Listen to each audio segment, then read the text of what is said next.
বিশ্বনবীকে জিজ্ঞেস করা হলো আইয়ু আয়াতিন আযামু মিন কিতাবিল্লাহি ইনদাকা নবী, কোরআনের কোন আয়াতটা সবচাইতে বেশি দামি আপনি মনে করেন? বিশ্বনবী বললেন আযমু আয়াতিন মিন কিতাবিল্লাহি আয়াতুল কুরসি।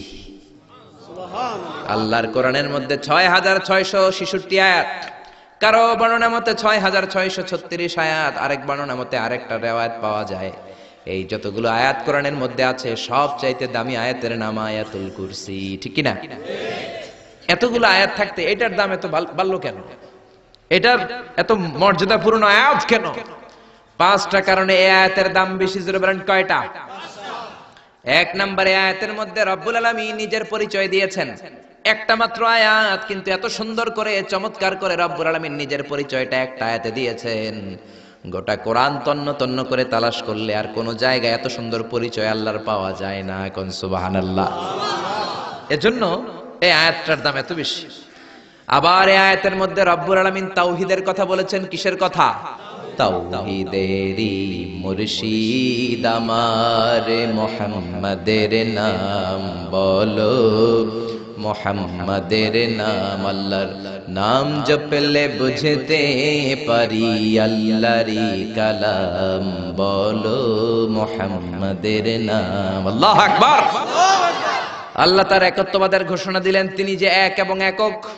এই ঘোষণাটা আয়াতের মধ্যে আছে, এই জন্য আয়াতের মর্যাদা বাড়িয়ে দিয়েছে কে? আল্লাহ। আবার এই আয়াতের মধ্যে আল্লাহর 4টা সিফাতি নাম আছে। জোরে বলেন কয়টা? 1 নম্বরে আল হাইয়্যু, 2 নম্বরে আল কাইয়্যুম, 3 নম্বরে আল আলী, 4 নম্বরে আল আযীম। এই 4টা আল্লাহর সিফাতি নাম এই আয়াতের মধ্যে থাকার কারণে আয়াতের মর্যাদা বাড়িয়ে দিয়েছে কে? আল্লাহ। আবার এই একটা আয়াতে রব্বুল আলামিন তিনি যে কত ক্ষমতাবান, তার কুদরত যে কত বড়, তার জ্ঞানের সীমানা যে কত বড়, এগুলোর বর্ণনা দিয়েছেন। আবার এই আয়াতের মধ্যে আল্লাহ কুরসির বর্ণনা দিয়েছেন। কুরসি, কুরসি হচ্ছে পৃথিবীতে মহাবিশ্বে আল্লাহ যে 4টা জিনিস সর্বপ্রথম তৈরি করেছে, আরশ, কুরসি, লৌহ, কলম, এই 4টা জিনিসকে মহাবিশ্বে আল্লাহ সর্বপ্রথম তৈরি করেছেন। এই কুরসির কথাও এই আয়াতের মধ্যে আছে না নাই? আছে। এই কুরসি শব্দটা থেকেই আয়াতের নামকরণ করা হয়েছে আয়াতুল কুরসি।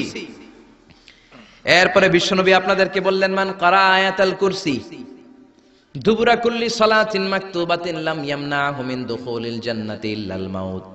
কেউ যদি প্রত্যেক ফরজ নামাজের পরে একবার করে আয়াতুল কুরসি পড়ে, সে জান্নাতে ঢোকার ক্ষেত্রে কোনো বাধা নাই, একটাই বাধা, তার মরণ। লোকটা মরে না তাই জান্নাতে যায় না, মরলেই জান্নাতি। আল্লাহু আকবার।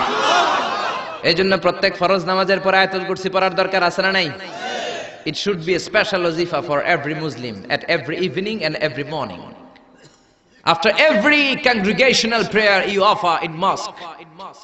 প্রত্যেক জামাতে নামাজের পরে প্রত্যেক মুসলমানের ওয়াজিফা হওয়া দরকার আয়াতুল কুরসি। ইমাম সাহেব সালাম ফিরাবে, সালাম ফেরানোর পরে আপনি আয়াতুল কুরসি পড়বেন। কিন্তু ইমাম সাহেবরা তো সময় দেয় না। আমাদের দেশে সালামের পরে হুট করে একটা মুনাজাত আছে না নাই? মুনাজাত দিবেন, সমস্যা নাই, কিন্তু আগে তাসবিহ পড়বেন।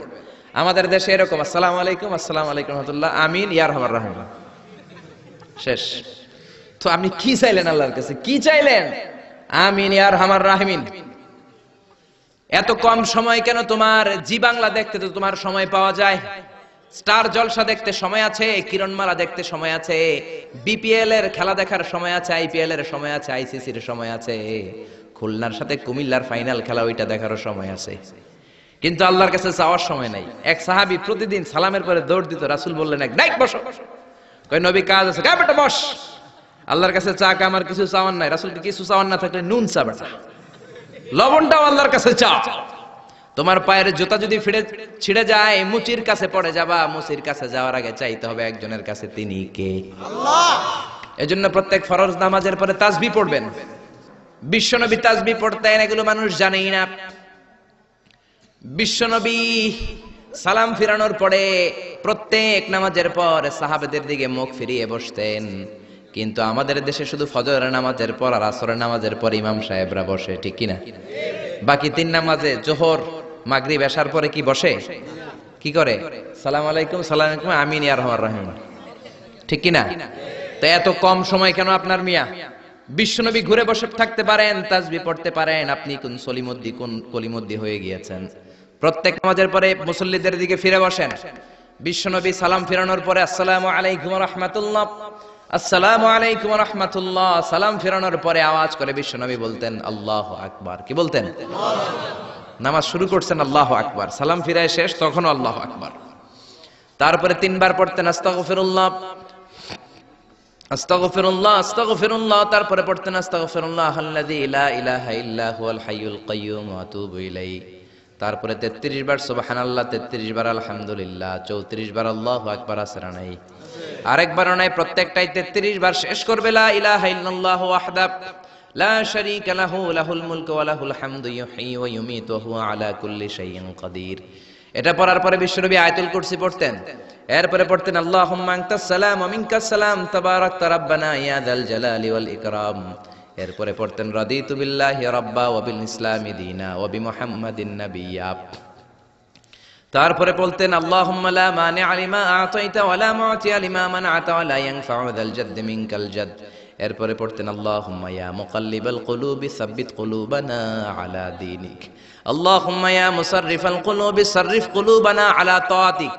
এরকম কত দোয়া যে বিশ্বনবী পড়তেন। তারপরে যদি আপনার মুনাজাত করতে মনে চায় মুনাজাত করেন, অথবা আপনি যে দোয়াটা করেছেন সেটাই যদি যথেষ্ট মনে করেন ওই দোয়াটাই করেন, সমস্যা নাই।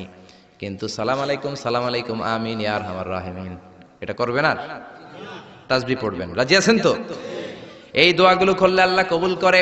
আবার বিশ্বনবী বললেন আযান ইকামতের মাঝখানের সময়টা, ওই সময় দোয়া করলে আপনার দোয়া কবুল করে নেয় কে? আল্লাহ। জামাতের 15 মিনিট বাকি, মসজিদে ঢুকেছেন, সুন্নত পরে অনেকে বসে বসে ঘড়ির দিকে তাকায় রয়েছে। তো ঘরে আপনার ঘড়ি নাই, ঘড়ির দিকে তাকিয়ে থাকেন কেন? বিশ্বনবী বললেন দুআ লা ইউরাদ্দু বাইনাল আযানি ওয়াল ইকামা, আযান ইকামতের মাঝখানে দোয়া করলে ওই দোয়া আল্লাহ ফেরায় না। সুন্নত পরে আপনি বসে থাকার দরকার নাই।